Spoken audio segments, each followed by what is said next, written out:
क्योंकि राम और कृष्ण को लेकर हमने आपको बहुत सुना, अपने अपने राम अपने अपने श्याम। जी। और एक बड़ी अच्छी बात मुझे लगी थी, राम का बचपन नहीं था, कृष्ण कृष्ण का जीवन जो है बड़ा खूबसूरत था, और उसकी व्याख्या भी बड़ी अच्छी थी। कभी समय मिला तो पूछूंगा। लेकिन कृष्ण जी को लेकर एक सवाल मेरे मन में हमेशा आता है, क्योंकि आप प्रेम के कवि भी हैं। कृष्ण जी को रुक्मणी जी ने भी प्यार किया, राधा जी ने भी किया, मीरा जी ने भी किया।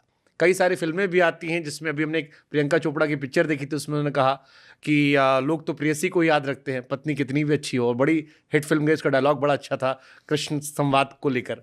आपकी नज़र में रुक्मणी जी, राधा जी, मीरा जी, किसका प्यार सबसे बड़ा था? तीनों को कृष्ण अलग अलग मिले हैं। देखिए, एक गीत गाने वाला कृष्ण है जो राधा को मिला है, एक गीता गाने वाला कृष्ण है जो माता रुक्मणी को मिला है, और एक प्रीत जगाने वाला कृष्ण है वो माता मीरा को मिला है। देख, हमारे ना क्या है, कॉलोनी में, जैसे आप जिस अपार्टमेंट में रहते होंगे वहाँ बालकनी एक के ऊपर एक है ना। 19वीं मंजिल वाले की बालकनी भी यही खुल रही है, और उसके ऊपर वाला जो 21 वाला है उसकी भी वहीं खुल रही है, 20 वाले की खुल रही है। सामने बादल हैं, सामने आकाश है, इंद्र का चमत्कार है, मौसम खूबसूरत है। बताइए कौन सी फ्लोर पे मौसम अच्छा है? प्रत्येक फ्लोर पे मौसम अच्छा है। तो वो ईश्वरी किस बात का, वो योगेश्वर ही किस बात का, वो 64 कलाओं का स्वामी ही किस बात का, जो एक में बंध जाए, जिसको एक प्रेम करे। तो कृष्ण इसीलिए पूर्ण पुरुष हैं, कृष्ण इसलिए पूर्ण अवतार है, कृष्ण इसलिए परब्रह्म है कि उनसे आप हर तरह से प्रेम कर सकते हो। आपको आश्चर्य होगा, चोरों के आराध्य हैं वो। आधे चोरों पे ये व्याख्या है कि कृष्ण तो खुद ऐसी करते थे, आनंद लेते हैं लोग बात। किसी ने नाचने पर कुछ कह दिया था, तो मैंने उससे कहा कि मेरे बाबा सुनाते थे, लोग नाचना बुरा रे बतावे, नाचे कृष्ण मुरारी, नाचे थे बैराट देश में अर्जुन बाणाधारी। नृत्य में पारंगत है, वाद्य में पारंगत है, पशुपालन में पारंगत हैं, 64 कलाओं में पारंगत हैं। इसलिए तीनों को अपना अपना कृष्ण मिला है, और तीनों एक दूसरे से ईर्ष्या नहीं करती। इसीलिए महारानी और दीवानी दोनों एक दूसरे से ईर्ष्या नहीं करती, और रानी भी ईर्ष्या नहीं करती, मेवाड़ वाली। तीनों हमारी माँ है, मैं तो तीनों को माँ कहता हूँ। मीरा को मैंने कभी मीरा नहीं कहा, माँ मीरा कहा सदा। और राधा तो हमारी माँ है ही। बीच में एक विवाद हो गया था, हुई थी नहीं हुई थी, बड़ा नाटक। हमसे किसी ने पूछ लिया कि भाई राधा हुई थी कि नहीं हुई थी। मैंने उनसे कहा, भाई हमारे दादाजी ये कहते थे कि मेरी दादी जो है वो लठ बहुत ज़बरदस्त चलावे, और इतना तेज लठ चलाती थी कि नीचे से कबूतर ना निकल पावे खाट से दोनों तरफ, और बड़ी लड़ाका थी, और बड़ी अद्भुत खिलाड़ी थी। भाई मैंने तो अपनी दादा की दादी नहीं देखी, मेरे पिताजी ने भी नहीं देखी थी। मेरी एक बुआ बड़ी वैसी थी कि पीटिया है चार को और लड़िया है। तो मेरे पिताजी कहते थे कि हमारे बाप के दादी पे गई है। फिर मेरी बहन बैडमिंटन बहुत अच्छा खेलती थी और बिल्कुल रैली लगा देती थी, गिर गिर जाती थी। तो मेरे भाई ये कहते थे कि ये दादाजी की दादी पे गई है। अब मेरी छोटी बेटी है, उसका बड़ा क्रूड ह्यूमर है, बहुत स्लैपस्टिक, ऐसा वन लाइनर मारती है कि भाई साहब शाहरुख खान ने चित्त आदमी बैठ के लंदन वाली। हाँ, वहाँ पढ़ती है किंग्स में। वो डाइनिंग टेबल पे एक लाइन बोलेगी, सब यूँ देखेंगे अरे क्या बोल दिया इसने। तो मैं कहता हूँ कि मैंने कहा हमारा दादा जैसे बताता था। अब क्या है, मैंने अपने दादा की दादी नहीं देखी, पर उस अदृश्य महिला के बारे में एक व्यक्ति द्वारा बनाया गया किस्सा हमारे परिवार में मान्य है कि वो ऐसी थी। मतलब हमारे दादा की दादी तो मान्य हो गई, और करोड़ों करोड़ों लोग सैकड़ों वर्षों से हमारी जिस माँ के अनुराग में बंधे हुए गीत गा रहे हैं, रो रहे हैं, आराध्य मान रहे हैं, वो हुई नहीं। तो मैं पागलों में ढूंढने जाऊंगा, हुई नहीं हुई। जब मेरे को इतना आनंद दे रही है राधा, जब मेरे को इस स्नेह से प्रेम से भर रही है, जब मुझे मुक्ति से भर रही है मेरी माँ। भाई पद्मावती पे क्या हुआ था, जब पद्मावत के समर्थन में हमने बोला कि भाई ये फिल्म ऐसे नहीं बननी चाहिए, हम समर्थन में, लोगों ने हमसे कहा कि आप तो बड़े अजीब आदमी हैं, आप करणी सेना के साथ हो गए, आप इनके साथ हो गए। तो हमारे एक मित्र उस समय राजनीति में प्रासंगिक थे, आप ही के कबीले के, वो एक दिन घर आए तो मुझसे बोले, यार कुमार भाई आपसे ये आशा नहीं थी, आप तो कवि हैं, आप भी ये बिल्कुल फेनेटिक बातें कर रहे हैं। अब कोई आपसे पूछ के कविता लिखेगा, अगर कोई कविता लिखना चाह रहा हो, वो फिल्म बना रहा है, मैंने कहा बिल्कुल नहीं लिखेगा मुझसे पूछ के, पर मेरी माँ पे लिखेगा तो पूछ के लिखेगा। और उल्टी सीधी लिखी तो वो हाल करूंगा कि अपनी माँ को याद रखेगा। भाई पद्मावती हमारी लोक माँ है, उनके बलिदान के लिए हम लोग रोते हैं, हमारा पूरा अंचल, हमारा पूरा समाज। आप ऐसे ही कैसे फिल्म बना देंगे? मेरे अच्छे मित्र है संजय भाई, संजय लीला बंसाली मेरे अच्छे मित्र हैं, मैं उनकी कला का आदर करता हूँ, वो भी मेरी कला का आदर करते हैं। और आप मेरी माँ पे तो बना रहे हैं भाई साहब, वो जो दूसरे वाले हैं जो सहते ही नहीं, उन पे क्यों नहीं बनाते आप? एक बार उन पे बना लीजिए। शायद जवाब वही होगा जो आप कहते हैं अक्सर, कि अपने वाले बोल देते हैं कम से कम जुदा नहीं होता। हाँ तो वही तो, फिर इतना याद रखिएगा, आप कुछ भी बनाइए। मैंने तो सिर्फ इतना कहा था कि चलिए अगर आप बना भी रहे हैं, अगर आपकी स्क्रिप्ट भी है, तो जो उसके मानक लोग हैं, जिनके वंश में वो लोग हैं, उनको तो मिलाइए।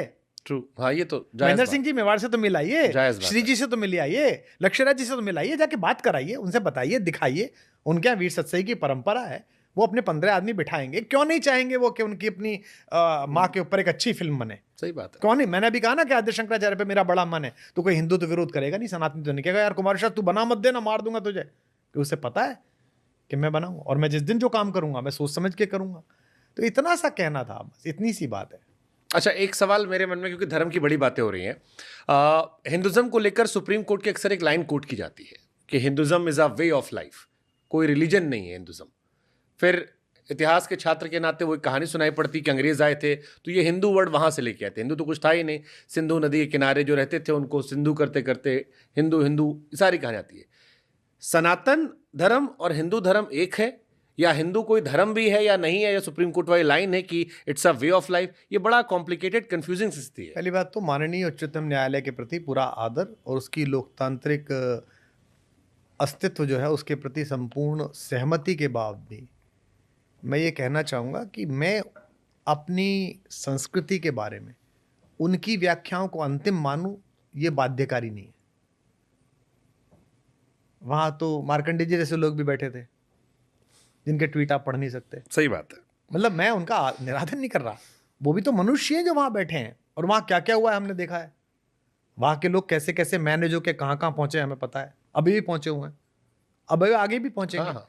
तो उन्होंने मेरे धर्म संस्कृति जो हजारों हजार वर्ष पुरानी है उस पर एक व्याख्या कर दी, कह दी ये वे ऑफ लाइफ है। उसे लेके एक पॉलिटिकल पार्टी की लीडरशिप घूमने लगी। तो ना तो मैं उस पॉलिटिकल पार्टी की लीडरशिप की इस व्याख्या को मानता, और ना मैं उस सुप्रीम कोर्ट की दी हुई टिप्पणी को मानता। जीवन पद्धति नहीं है भाई साहब, जीवन है। सनातन धर्म जीवन पद्धति नहीं, उसके लिए हमने रिचुअल अलग बनाए हैं। उसके लिए किस दिन हवन में बैठो तो पता चल जाएगा कि पहले ये क्यों होगा बाद में ये क्यों होगा। उसमें अम्बा अंबिके अंबालिके कैसे बोला जाएगा ये भी पता चल जाएगा। इसमें तीनों अलग अलग क्यों बोले जा रहे हैं, पहले पहला क्यों दूसरा क्यों, ये भी पता चल जाएगा। वो रिचुअल है भाई साहब। रिचुअल को धर्म मत बताओ, धर्म बड़ी चीज है, आध्यात्म उससे भी ऊपर की चेतना का स्तर है। धर्म जब अपने उदात्तीकरण पे पहुंच जाता है तो आध्यात्म हो जाता है, स्पिरिचुअलिटी हो जाती है। तो जीवन के 3 स्तर है। एक बहुत सामान्य व्यक्ति है जो रिचुअल को धर्म समझता है, एक उस रिचुअल की व्याख्या को धर्म समझता है, वो सामान्य है, और एक उपलब्ध लोग हैं जो इससे ऊपर उठ गए, वो स्पिरिचुअल लोग हैं। और वो जरूरी नहीं है कि बिना वो पढ़ लिख के ही हो, वो बिना पढ़े भी हो गए। कबीर से बड़ी स्पिरिचुअलिटी कौन सी है? वो तो बिना पढ़े, तू कहता कागज की लेकी, मैं कहता आंखें की देखी। उसने तो अनुभव किया है पल पल स्पंदन आध्यात्म को। और कई बार तो किताब आध्यात्म को जैसे गेट लगा हुआ ना बुद्धि का, उसके पीछे किताबें लोग लगाए थे ताकि आध्यात्म घुस ना पाए, धर्म ही रह जाए। तो पहली बात तो मैं उनकी व्याख्या नहीं मानता किसी भी प्रकार से। लेकिन इसका इस्तेमाल कई बार सर होता है, जैसे जब ये कहा जाता है कि क्योंकि आप पॉलिटिकली काफ़ी एक्टिव रहते हैं, और हम लोग टीवी पे डिबेट करते थे तो कहें कि सारे मुसलमान भी तो हिंदू हैं, फिर उसमें जब कवर करना हो तो कह दिया जाए कि it's a way of life, supreme court ने कहा था। तो फिर वो आता था कि यार मीठा मीठा कब कब तीखा तीखा थूक थूक, ये वाला फॉर्मूला था कि अपने हिसाब से उसका इस्तेमाल कर लिया गया कि कहाँ धर्म बनाया गया, कहाँ पर वे ऑफ लाइफ। तो धर्म की व्याख्या राजनेता जो कर रहे हैं उसमें मेरा और आपकी कोई रुचि नहीं होनी चाहिए। तो पहली बात तो जो धर्मों की व्याख्या राजनीतिक रूप से इस्तेमाल हो जाती है उसमें अपनी कोई रुचि नहीं होनी चाहिए। धर्म के सामान्य विद्यार्थी के नाते सनातन धर्म एक धारा है इस देश की, विश्व की, उसका आधुनिक प्रकटीकरण हिंदुत्व है, हिंदू है। अब उसमें उग्र हिंदुत्व, राजनीतिक हिंदुत्व, ये समाज समीचीन व्याख्याएं हैं, समकालीन व्याख्याएं हैं, और इनके बीच बड़े लंबे हैं। उसके लिए आपको फिर 2-3 घंटे का पॉडकास्ट करना पड़ेगा। हम उस भी साइड एक सवाल आपने दे दिया मुझे, और जैसे सिखों को लेकर ये मान्यता है कि वो हमारे बीच में से निकले, और हिंदुओं को भी गुरुद्वारा जाते हैं, हम रोज देखते हैं, हम लोग भी जाते हैं, मत्था टेकते हैं, अरदास सुनते हैं, और बड़े मजे। और सिख भाई भी जो है, मैं जब भी वैष्णो देवी गया था वहाँ भर भर के माता रानी के दर्शन करने जा रहे थे। बड़ा कॉमन सा वो ट्रेंड है। जिस जगह से मैं आता हूँ वहाँ स्वामीनारायण भगवान है, उनकी भी एक अलग चर्चा है कि भगवान बीच में, चारों तरफ बाकी भगवान हमारे हैं। बौद्ध बुद्ध जी को लेके भी चलता है। तो ये सारे हिंदू धर्म से निकले हुए भगवान हैं, या अलग अलग थे, या कोई व्यक्ति महान बना तो उसके लोगों ने उन्हें भगवान बना दिया, या इनका मूल जड़ जो है वो सनातन हिंदुत्व ही है? ये कई बार इसको लेकर चर्चाएं चलती हैं, आपसे थोड़ा मुझे समझना चाहते हैं। देखिए, इसमें मेरा कोई भी स्टेटमेंट इसलिए वाजिब नहीं होगा कि अगर कोई व्यक्ति अपने आप को अलग तरीके से मानता है या वो अपनी अलग अस्तित्व को स्वीकारना चाहता है तो उसकी उसे आज़ादी है। आपने देखा है अक्सर हाईवे पे जैन शिकंजी लिखा हुआ है और वो नीचे लिखता है कि हम ओरिजिनल दुकान है, और ये भी 5 जगह लिखा होता है। तो जैन शिकंजी पीने वाले ने सोचा कि कौन सी वाली ओरिजिनल है? नहीं, उन्होंने कुछ कहते भाई साहब आप गलत कह रहे हो, कादराबाद नाले वाला जो है ना वो असली है। दूसरा कहता है नहीं आपको नहीं पता, वो मोदी नगर में जो राजा शिकंजी के बगल वाला वो असली है भाई साहब। 3 आदमी बहस कर रहे होते हैं शिकंजी पे। जिसको जहाँ का स्वाद मुँह लगता है वहाँ उसके गाड़ी के ब्रेक लगते हैं अपने आप कि मैं तो यहाँ पीता हूँ। तो मेरा कहना है कि अगर कोई भी धर्म, बौद्ध धर्म हो, सिख धर्म हो, कोई भी हमारा जो धर्म दूसरा प्रामाणिक धर्म है, अगर उसको अपनी स्वतंत्र अस्तित्व का इतना ज़्यादा बोध है कि वो अपनी जड़ें किसी और में नहीं तलाशना चाहता, तो ये उसकी नागरिक स्वतंत्रता का प्रश्न है, ये उसकी धार्मिक स्वतंत्रता का प्रश्न है, और प्रत्येक व्यक्ति को उसको आदर करना चाहिए। मेरे लिए कोई विषय ही नहीं है कि कौन किस में से निकला है, ठीक बात, मेरे लिए कोई विषय नहीं है साहब, और मैं ऐसे चक्कर में नहीं पड़ता। जहाँ तक मैंने कहा कि राम उनके भी पूर्वज है, इस्लाम मानने वालों को, इसलिए नहीं कह रहा कि मुझे इस्लाम के खिलाफ कुछ कहना है या इस्लाम तो मेरी आस्था नहीं है या वो जो कर रहे हैं वो अपना काम करें। मेरा कहना यह है कि 10वीं शताब्दी से पहले इस देश में कोई इस्लाम परस्त आदमी नहीं था, इस्लाम पर ईमान किसी का नहीं था। वो वहाँ से आए, उन्होंने यहाँ लोगों को कन्वर्ट किया। यहाँ कोई एक परिवार मुझे बता दीजिए जिसकी जड़ें जो हैं वो वहाँ हो, एक बुखारीज के परिवार को छोड़ के, जिनके बारे में कहा जाता है कि ये बुखारा के हैं। उनके यहाँ भी मैंने सुना है कि विवाह दूसरे उनमें होने लगे हैं, अलग अलग जगह पे होने लगे हैं, जो भी मैंने सुना है, हो सकता है मैं गलत हूँ या मैंने सही सुना हो। तो जब आप यहीं थे भाई साहब, तो आज से 600 साल पहले, 700 साल पहले आपका पूर्वज कौन था? इस देश का रहने वाला। अब 600 साल में आपने एक नई धार्मिक व्यवस्था में अपनी रुचि और अपनी आस्था दिखाई, जो कि आपका अधिकार है, और हो सकता है व्यवस्था अच्छी हो, बुरी हो, उसमें कमियां हो, वो आपका काम है।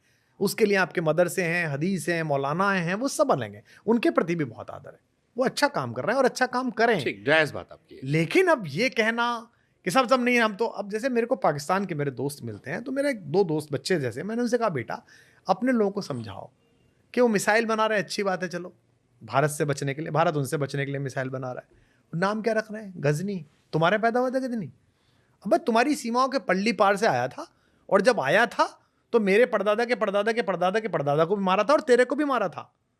तेरे गांव की भी औरतें उठाई थी और मेरे गांव की भी औरतें उठाई थी। तेरे खेत में भी आग लगाई थी और मेरे बुलंदशहर में भी आग लगाई थी। तो वो तो तेरा मेरा साझा दुश्मन था। तू इतना दुश्मनी में अंधा हो गया है मुझसे निकल के 75 साल पहले कि तू हम दोनों के सम्मिलित कातिल का नाम रख रहा है हथियार का। गजनी, गजनवी, ये कौन है? गौरी, उनकी मिसाइल है गौरी। कौन था गौरी भाई साहब? आया कहां से था गौरी? जहां तुम्हारी सीमा खत्म होती है ना अफगानिस्तान का, तो वो उधर से आया था दौड़ के और तुमको पीटता हुआ चला गया था। अब तुमने इतने अंधे हो गए हो इस विरोध में कि अब तुम ये करोगे, तो मेरा ज़्यादा इसमें कुछ रुचि है नहीं। ठीक बात। इस खेल में आप क्योंकि दुनिया भर में ट्रैवल करते हैं, आप अलग अलग देशों में जाते हैं, वहाँ पर कथा करते हैं, कविताएं करते हैं, लोगों से मुलाकात करते हैं। एक सवाल मेरे मन में हमेशा आता है कि दुनिया के जो बड़े धर्म हैं, वो क्रिश्चियनिटी, इस्लाम, हिंदुज़म और फिर बौद्ध के बारे में चर्चा होती है। अब बौद्ध मूल रूप से भारत और नेपाल की साझा विरासत है, यहाँ से शुरुआत होती है। लेकिन भारत में हम सिर्फ राजनीतिक बौद्ध देखते हैं, जो दिन रात मेरे सरनेम को लेके मुझे गालियां देते रहते हैं कि तुम शुभांकर मिश्रा हो, तो तुम ऐसे ऐसे ऐसे ऐसे होगे। भारत में बौद्ध धर्म क्यों खत्म हो गया? कि एक जमाने में सुनते हैं कि बड़ा विस्तार हो गया था और मूल विरासत भारत और नेपाल की है, हिंदुस्तान में नहीं है, चाइना में फैला हुआ है, जापान में है, दुनिया के कई और देशों में है, यहाँ क्यों गायब हो गया? आप तो आपने दुनिया देखी है, शायद आप बेहतर समझा सकते हैं। आप साइंस के विद्यार्थी रहे, आपने 11th में एक शब्द पढ़ा होगा, रेफरेंस फ्रेम। रश्मि गैलिडे की किताब में आता था। तो हमने समझा रेफरेंस फ्रेम क्या, गुरुजी ने हमें समझाया। रेफरेंस फ्रेम मतलब आप जहाँ हो, उस काल, उस स्थान, है ना, और उस वातावरण के हिसाब से उस चीज़ की व्याख्या करें।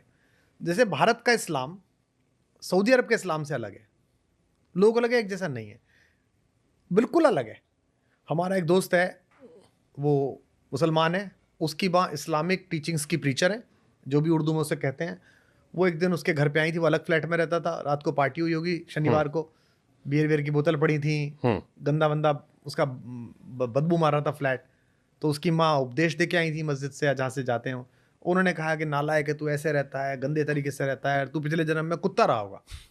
तो उसने मजाक में कहा हल्की उम्र में कि अम्मी पिछले जन्म में कहाँ कुत्ता, पिछला जन्म तो हमारा होता ही नहीं है, अब तो सुबह तो उपदेश दे के आई हो, मुझे पिछला जन्म बता रही हो। तो बोली मुझे पता नहीं, पर तू रहा होगा।